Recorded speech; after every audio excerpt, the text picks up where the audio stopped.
யாருக்கு விசுவாச சோதனைன்னா அடிப்படையாய் சில காரியங்கள் என்ன பண்ணணும், கடைபிடிக்கணும் பாருங்க. அவங்களுக்கு தான் இந்த விசுவாச பரீட்சை, விசுவாச சோதனை நியமிக்கப்படுகிறது. இதை அட்டன் பண்ணிட்டீங்கன்னா பாஸ் ஆக வைக்கிறது பரிசுத்த ஆவியானவர். இந்த டெஸ்ட் உங்களுக்கு வச்சாலே நீங்க பாஸ் ஆயிருவீங்க. உங்களை பாஸ் பண்ணத்தான் கிருபை உங்கள் மேல் ஊற்றப்பட்டு இருக்கிறது. இப்ப பிரச்சனை என்னன்னா இந்த டெஸ்டே இல்ல, விசுவாச சோதனைக்கு பதிலாக உபத்திரவங்களும் பாடுகளும். ஏன்னா இந்த விசுவாச சோதனை அப்படிங்கிற இடத்திற்கே இன்னும் ஜனங்கள் வளரல.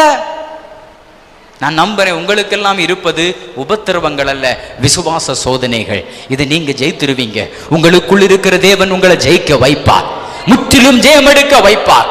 டெஸ்ட்ல பாஸ் ஆன உடனே வேற லெவல்ல மண்டலங்கள் திறக்கும், வேற லெவல்ல ஐஸ்வர்யங்கள் வரும், வேற லெவல்ல கிருபைகள் வரும்.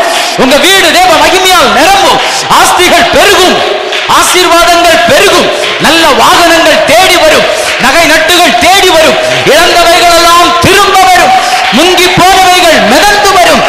பெருகும் பெருகும் பெருகும், பெருக்கம் உண்டாகும்.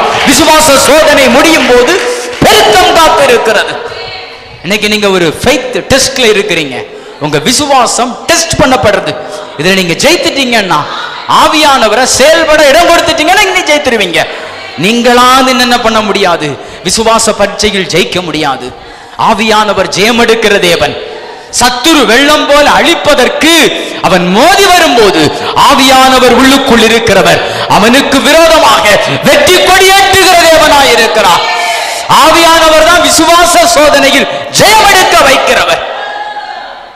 ஆவியானவரை துக்கப்படுத்திட்டீங்கன்னா விசுவாச சோதனை வந்தா கூட நீங்க தோற்று போவீங்க. ஆவியானவரை சந்தோஷப்படுத்துங்க.